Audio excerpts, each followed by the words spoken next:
Kita tahu bahwa manusia berkembang biak secara seksual. Artinya, dia mampu melakukan fertilisasi. Laki-laki menghasilkan sperma, sedangkan wanita menghasilkan sel telur atau ovum. Ketika sperma dan sel telur melakukan fertilisasi, maka akan menghasilkan zigot. Lalu, zigot akan berkembang menjadi janin. Bagaimana ini bisa terjadi? Sebelum lanjut, jangan lupa berdoa ya, agar dapat berkah dari ilmu yang kita pelajari. Video kali ini akan fokus membahas mengenai alat reproduksi pada pria. Perhatikan gambar ini. Yang pertama ada skrotum. Skrotum dikenal sebagai kantung pembungkus testis. Dapat memiliki kemampuan mengerut dan mengendur karena ada otot polos yang dinamakan dengan otot dartos. Skrotum juga dapat mengatur suhu bagi testis. Lanjut ke testis. Testis itu jumlahnya ada sepasang.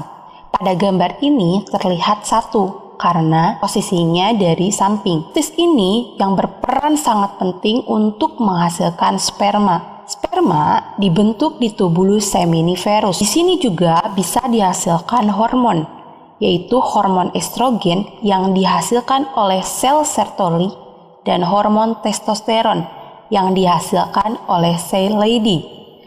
Kedua sel ini berada pada testis. Jadi di testis ada 3 komponen. Yang pertama tubulus seminiferus, tempat pembentukan sperma. Yang kedua ada sel Sertoli untuk menghasilkan estrogen, dan ada sel Leydig untuk menghasilkan testosteron.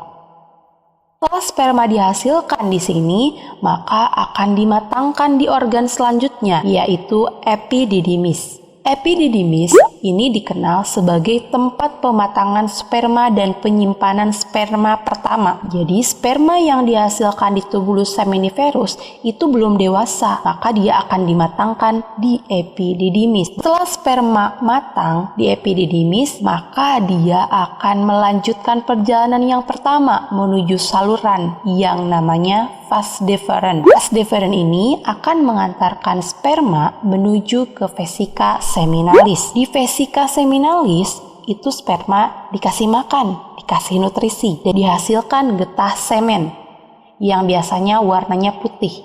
Jadi semen terbanyak itu dihasilkannya di vesika seminalis. Setelah itu dia akan menuju ke kelenjar prostat. Kelenjar prostat ini tempat bertemunya saluran sperma dengan saluran urin. Jadi saluran laki-laki itu cuma satu. Saluran sperma dan sel urin akan bertemu di kelenjar prostat. Nah, setelah itu dia akan menuju kelenjar Cowper. Kelenjar Cowper ini menghasilkan getah basa bagi sperma. Tahap terakhir akan menuju ke penis untuk dikeluarkan.